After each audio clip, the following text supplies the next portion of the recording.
again, this goes back to the topic of what I do is just meaningful friendships. People want to feel they want to feel that they belong somewhere, that they belong to a group of people, regardless of age. What gives one a sense of belongingness? You probably feel like you belong somewhere when, or they show that they care about you. They try to understand your values and your goals. It can also be things like getting invited to different places. So I think it's just an accumulation of small things that make people feel like they belong. I think most times it translates into your worth. Yes, that's a great point, actually. One of the things that I also tell my clients is that if they don't, Welcome to the Take 1.5 podcast. This is your host, Min Lee.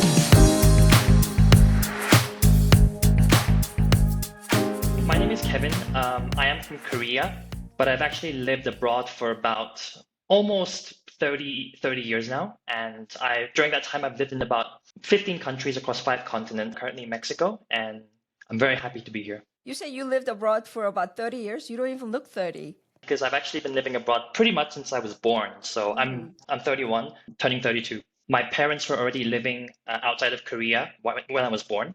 So we actually went to Hong Kong, and at the time it was a part of the British colony. My parents are back in Korea right now, but I've been continuing on this lifestyle, I guess.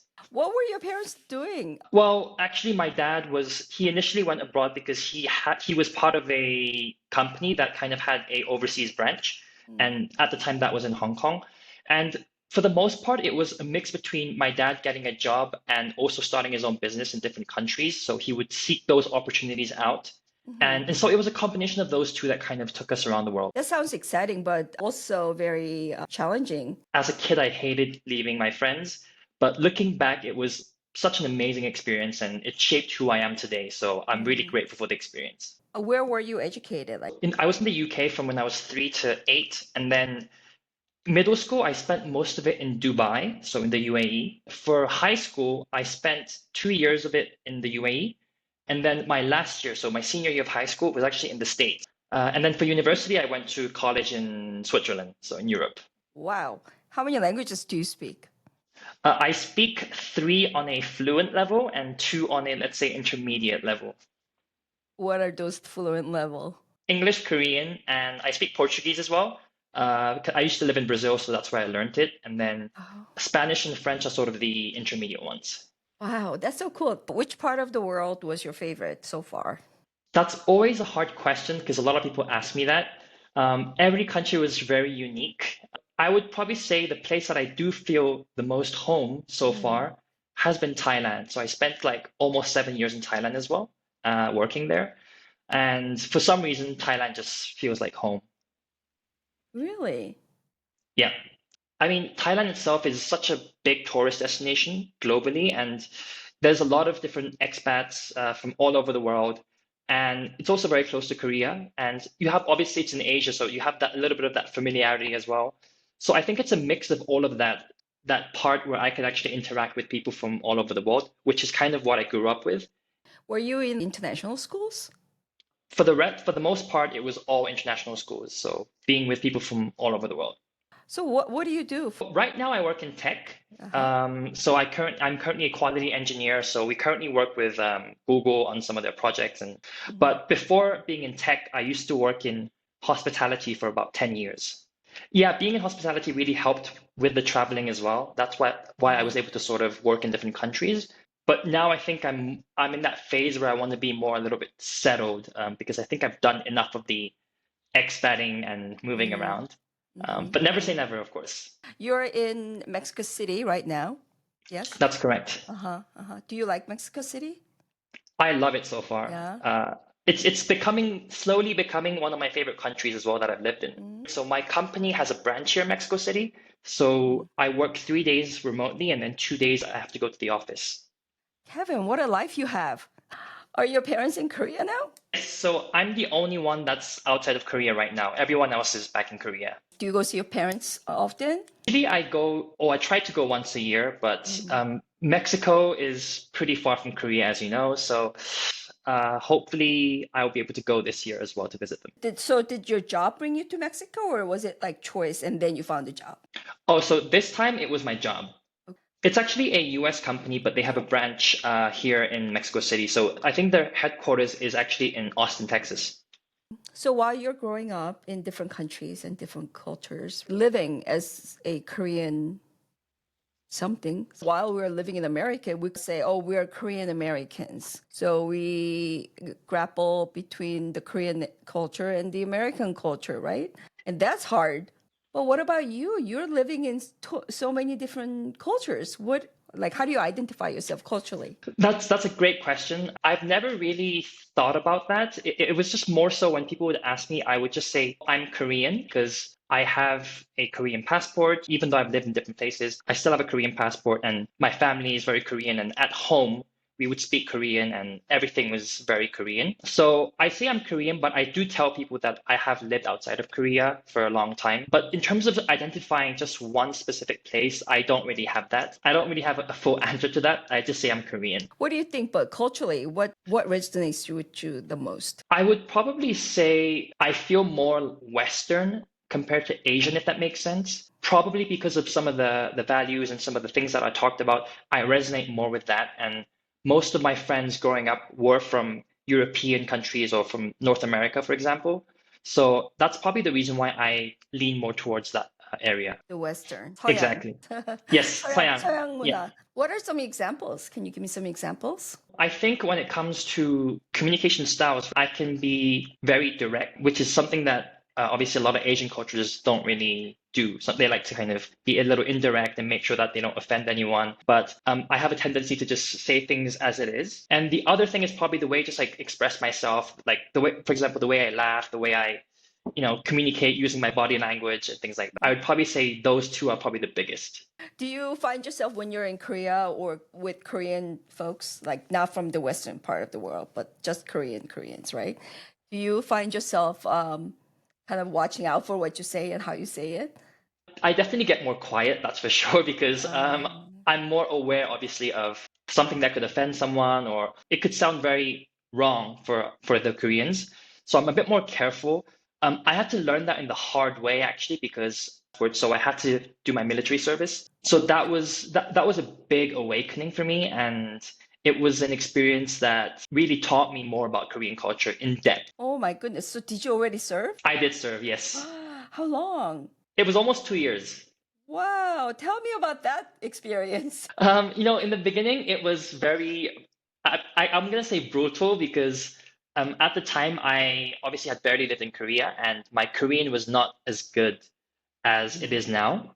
When I went, it was a very, very different culture, very different lifestyle, and it was hard for me to relate and befriend the Korean people at the time because I just felt like we were from completely different worlds.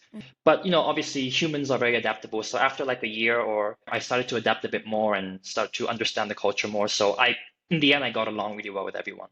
Actually, Haebyongdae, you have to apply, but this is a funny story, but I never was interested in going to the military. I actually didn't want to go because, I was very young. I just wanted to enjoy my time with friends in college. But my dad really wanted me to go to a place that's considered, let's say, tough. So he wanted me to Of try out course, for Haebyong. Korean father. Exactly. And he wanted me to try out for Haebyongdae, which I didn't really want to do, but I made a bet with my dad, and long story short, I lost the bet, so I just applied. And luckily, they actually accepted me, which I was surprised about, but I got in. Very competitive, actually. Oh, is it?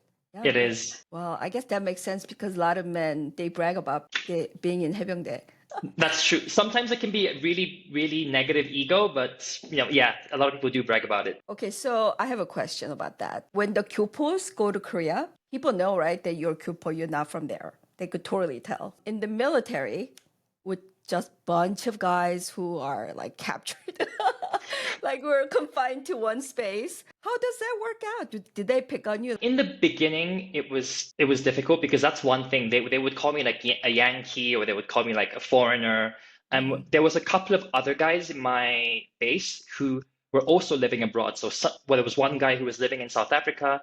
There was another guy who lived in the States. So we would speak English with each other because our Korean was not good. When the seniors heard that, they would pick on us and they would say, "You're not Korean. Why are you here?" and things like that.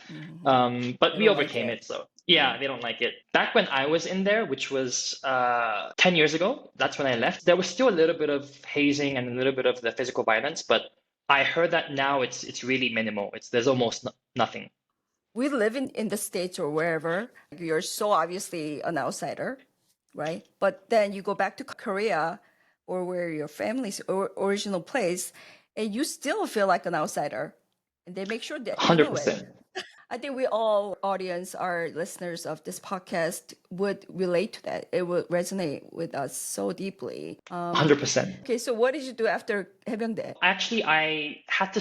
I stopped my studies when I went to the military because I finished my freshman year of college. Then I went to the military, and then when I finished the military service, I actually went back to Switzerland to finish my studies. Wow, from Korean 군대 to Switzerland. It's surprising because I was shocked myself because, like, initially I would think, oh, I'm just going to adjust very quickly. I lived abroad for such a long time. But then when you're confined to one type of environment for 2 years, and then you go to a completely different environment, there was a point where when I first arrived, it felt awkward interacting with non-Koreans for like a few months. And I felt like my English had diminished quite a bit. Where in Switzerland were you? But I was in a place called Montreux, which is like where the jazz festival is. It's about 45 minutes to an hour from Geneva. It's a very famous lake town where Freddie Mercury used to stay as well. Oh, sounds so nice. So beautiful over there. It's great. It's the nature is amazing. Very expensive too. Very expensive, yes. Were you like an outgoing child? Like, how did your personality and traits play into adjusting to new environment? That's a great question. By nature, since I was young, I'm actually very introverted and very shy to the extent where my parents were very concerned about me. But I think when I was maybe about 15 or 16, I started to open up a little bit more towards people and I was able to become more socially, let's say, outgoing. In terms of adapting, so I would say that in a nutshell, I just pretty much observed what the locals were doing and what other expats were doing and just kind of copied that and made sure that I just blended in. So what happened at 15, 16? Because that's usually the time when kids actually close down, you know? That's true. I don't know exactly what happened, but I remember when I arrived to a new country at the time, which was in the UAE, and I think I opened up more because people were a lot more welcoming. They were less judgmental in terms of my personality and the way I was. And they started to actually actively invite me out. So I was obviously not used to being invited to places so often.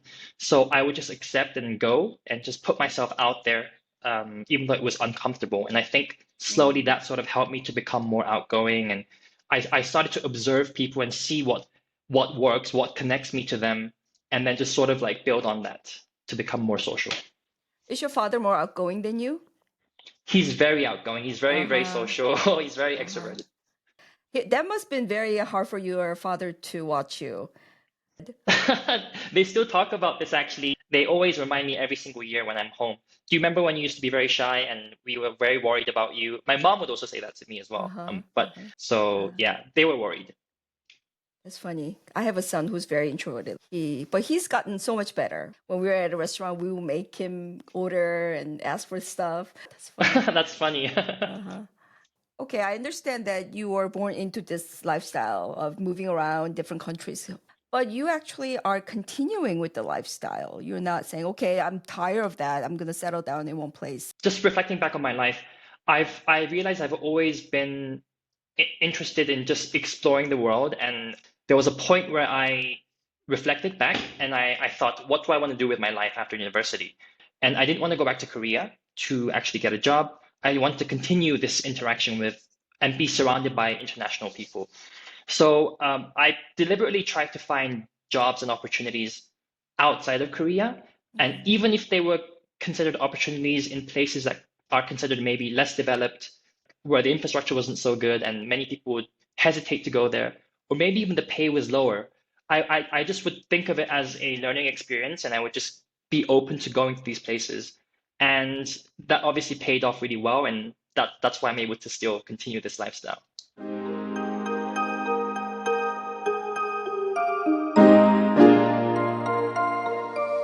mean, it helps that you have a 9 to 5 job to support this lifestyle, no?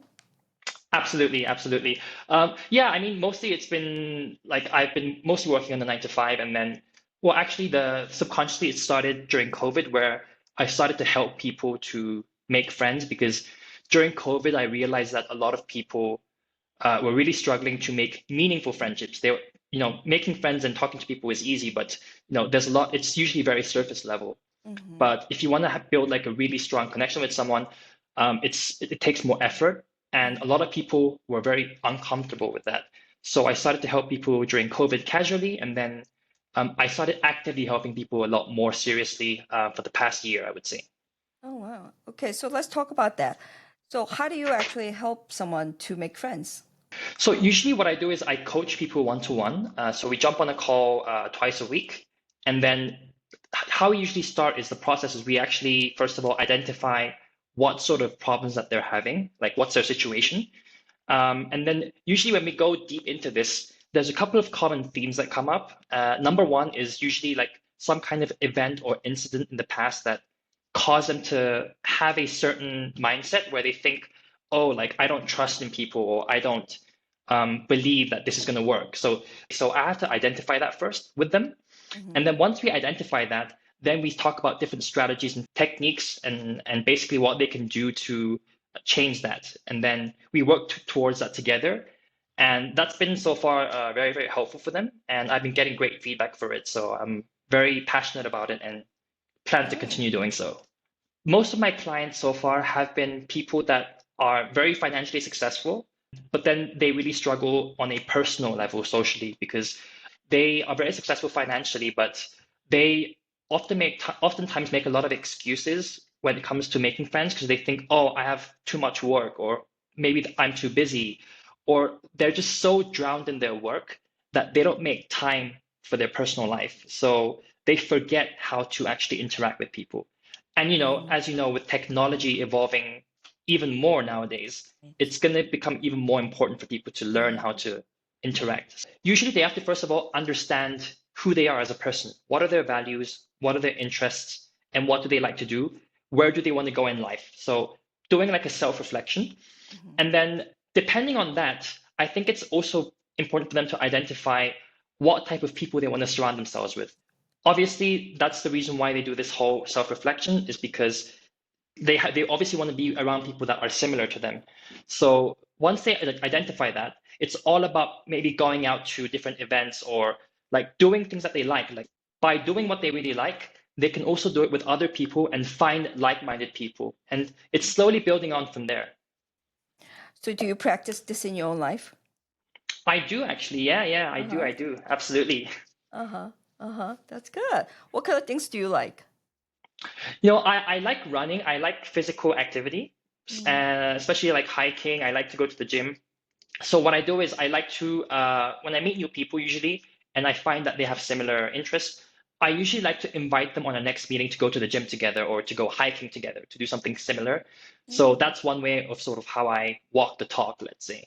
The most common misconception I think is people think that friendships form naturally, like meaningful Mm. friendships, like it just happens. Like if it's meant to be, it will be. But actually, you have to put conscious and intentional effort. So I think it's important to be proactive if you want to build the friendships that you want to have.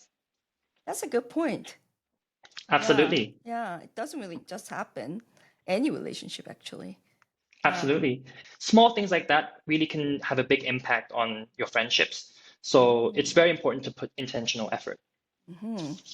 Does it also work on romantic relationships as well?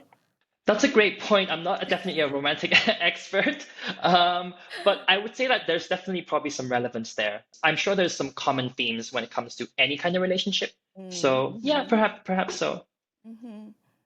What got you into this? Like right before COVID, I was doing really well financially, like and also career-wise. At a young age, I was in a very high position, let's say, at my company. But I was very burnt out, and I was also neglecting my own friendships and relationships. And then during COVID, I was forced to hit pause because many people couldn't work at the time. There was not a lot of work. So I took a solo trip to just to disconnect from the city. And I met so many different people from different places. And I built a lot of meaningful connections during that time who I still keep in touch with to this day. And these are people that I've only known for like 1 week, for example. Mm-hmm. So that sort of sparked something in me, and I was like, okay, I have to start paying more attention to my friendships. And during that process as well, I also met so many people that had the same issue. So I started to casually give a little bit of advice to them, and then people were telling me you should do this, you should full time if you can. So that's kind of Mm-hmm. sort of how it slowly started. Hmm. So, as an introverted person, I want to hear from you. What's the secret ingredient? The secret ingredient, I would say one of the most important things, everything starts with yourself. If you're not in the right mindset, if you're not in the right mentality, then I think it's going to be very hard for people to be drawn to you. So self-work can be in any form, like it can be physical, like so mental, spiritual, so anything that relates to you becoming a better person. Mm. And the second secret for me after that is making everything all about the other person. And what I mean by that is to actually be very curious. And when you're talking to people, you want to learn about their story. You want to learn who they are as a person because a lot of people, they tend to talk about themselves first when they meet someone. Place the importance in the other person first. The other person will feel very heard, and that creates a connection. Have you always been that person? No, I have not. Mm. So, before COVID, I think COVID had a big something was sparked in me during COVID. But before COVID, I definitely was not that person. But after COVID and sort of the impact it had on other people, a lot of people were unfortunately passing away, and there was a lot of different things that impacted people. So just by looking at that, I thought, do I want to live my life this way, or do I want to live a life where I feel happier and I thrive, right? Basically. So I started to do a lot of self-reflection and started working on myself during COVID, and this is sort of how I became how I am today, I guess. Mm. It's so interesting how something like COVID totally shifts your paradigm. Absolutely. I'm sure it's not only me when I'm sure people can relate to what I'm saying, but it was definitely a transformational time for me and a lot of people. For sure, negative or positive. Absolutely both, Hmm. definitely. Hmm. So, are you staying in Mexico for now, or what is your next destination? Honestly, I'm quite happy in Mexico. I've only been here for a little over 3 months now. So I'm very, very happy so far. And honestly, I think I'll probably stay here for at least 2 years just to Hmm. get to know more of the culture. And I want to fully immerse myself in the country and visit other places in the region as well. So yeah, probably minimum of 2 years, even though Hmm. I think I'll probably stay longer, but we'll Yeah. see. Do you have an English speaking community, like your expat friends, or do you hang out more with the locals? I try to do both, but one thing that I've noticed that's really great here is a lot of the locals are very integrated into the expat community as well. Obviously, there's a lot of foreigners from the US and Canada, but at the same time, there's also a lot of foreigners from other Latin American countries. So a lot of people from Colombia, Argentina. There's plenty of opportunities to do both, which I really like here. Paint me a picture of Mexico City life for young people. Yeah, I would say it's something sort of similar. Like during the week, people are usually working. But one thing that I've noticed is people seem to be a bit more relaxed here. Like, for example, if I'm walking to the office, let's say in the morning, I can see people at cafes, like a lot of people. Cafes are busy. People just talking, just interacting, having a coffee. In the evening, there's always people mingling, interacting with each other and in a more of a relaxed way. I think it's more of a slower pace here compared to Mhm. the US or Europe. Um, and yeah, it's very vibrant. Like in terms of food, in terms of events, I think young people would really, really enjoy being here. And I think everyone should definitely come and check it out. And they can contact me if they come. Oh, nice. Contact Kevin Jung. Do you find jobs for them too? I could try. Do you have any plans to maybe go to Korea or to the States somewhere? Oh, to live. Um, Living in Korea, I personally think it's never going to happen. Never. No. Don't let your mom hear it. Actually, they already know Uh-huh. that's how I feel. Uh-huh. and they've kind of accepted it already. But Mm. I would like to probably live outside of Korea, but I'm open to wherever actually. Mm. Why not Korea? Why not Korea? Well, because I just feel more alive. It's hard to describe it exactly, but I just feel more alive when I'm outside of Korea. I feel like I Mm. can be a bit more myself. There's less of that pressure, Same. and yeah, and again, I still enjoy interacting with that international community, let's say, which Mm-hmm, is mm-hmm. less common in Korea. Mm. Do you think it's because you're culturally less Korean? I would probably say that's a big part of it as well. Mm. Absolutely.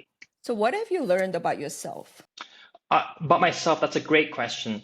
There's a lot that I've learned about myself, but I would probably say I'm more resilient than I thought I was because moving countries and adapting to different places is not easy. So that's always something that I think about. So resilience, I definitely think that my communication skills have improved significantly because when you're in different countries, big language barriers, cultural shocks, among many other things. So definitely I had to learn how to communicate in very different ways to be able to, survive and I guess thrive in certain countries. But the most important thing that I've learned, and this is probably not only myself, but just about people in general, is I've noticed that human beings are very, very similar everywhere around the world. It's just the way that we express like our values, our desires is different, but our end goal in terms of our like what we want in life is very similar. Like we all want our families to be healthy and do well. We all want to be financially stable, right? We all want to provide for our families. So these things are it's pretty much the same everywhere. It's just the different ways of communicating. Mm. What else do people want for themselves other than financial security, family to be happy and healthy? Probably also better career opportunities as Mm-hmm. well. That's a big thing that's universal. And again, this goes back to the topic of what I do is just meaningful friendships. It's just people want to feel that they belong somewhere, that they belong to a Mm. group of people. So a sense of community, let's put it that way. That's something that a lot of people also want to have, regardless of age. Sense of belongingness. Okay. What gives one a sense of belongingness?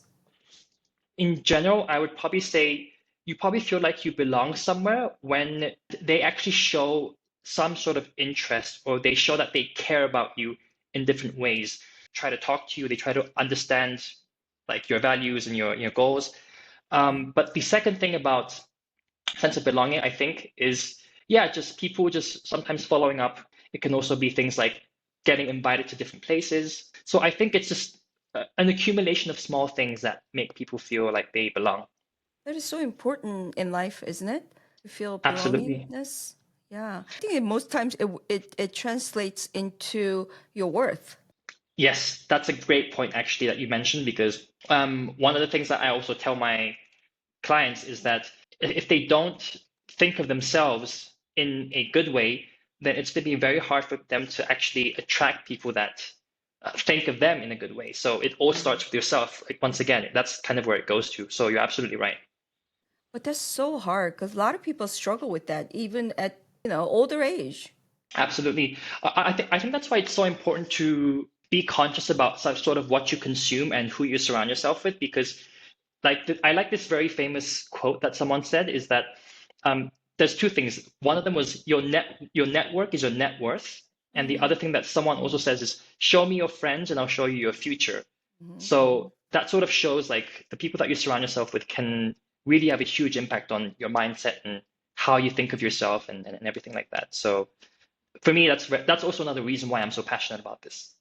What kind of people do you surround yourself with? For you? For me, I think I really look at kindness is one of the biggest ones. I like people that are very kind and they want to spread positivity to other people. It's very, very important for me because I get great energy from it, and also it makes me want to also spread kindness to other people. And I'm a strong believer that if you're whatever you give to the world, it will come back to you. So I make sure it's positive. The other thing is probably someone that doesn't really have an ego, if that makes sense. Mhm. I don't really like to be around people that have a big ego and think very highly of themselves and think low of other people. Mm. I think everyone is sort of the same. Everyone deserves the same opportunities. Everyone deserves to be loved, and so I like people that are humble, if that makes sense. Mhm. It Yeah, makes sense. It yeah. makes total sense. Well, I hope there could be a point where I can learn more about you as well, because I'd love to obviously know more about you and your story and things like that. Shoot. So, well, so like, what brought you to the States? I'm curious about that as well. My family and I immigrated when I was 13. So I didn't really have a choice. I didn't bring myself here. It was my parents. We came along. So it's a Wow. typical, like, immigrant life and story. I know the struggles of not belonging, not feeling worthwhile, isolated. I want to share that these things are just a journey. We'll be okay. So that's the message that I want to spread through this podcast. I love that mindset. I love that statement you just made. Mhm. I totally resonate with that. So I hope you keep doing what you're doing. Oh, thank you. You're so nice.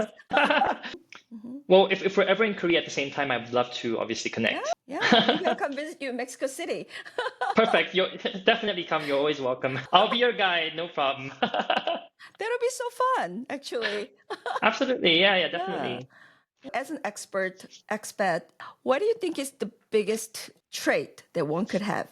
I think the biggest trait is probably adaptability slash being open-minded, because there's going to be a lot of things that are going to be uncomfortable and completely out of your comfort zone, or maybe you're going to think very negatively about something. But by being open and sort of accepting this is different from what I'm used to, but I am in their country, so it's important for me to adapt. It goes a very, very long way. And that's sort of how you eventually thrive compared to where you are. So being adaptable and being open-minded is the biggest. And I think what you said about adaptability and open-mindedness towards others and also for ourselves. Yeah, Agreed. yeah. Mm. Yeah, I think that's very important, because sure, you can adapt to other things, but I think it's also important to understand yourself, like what bothers you, why do you think, like explore more of like why you feel a certain way, and finding the root cause will also allow you to solve those and get rid of those. So I think, like you said, is very important because of that. I wonder, like, how do you guys become so wise at such young age? I don't consider myself wise yet. I think I have lot to learn still, but thank you. I appreciate that. Well, Kevin, I really enjoyed this conversation. Yeah, likewise, I really enjoyed the conversation, and thank you again for inviting me and for the opportunity.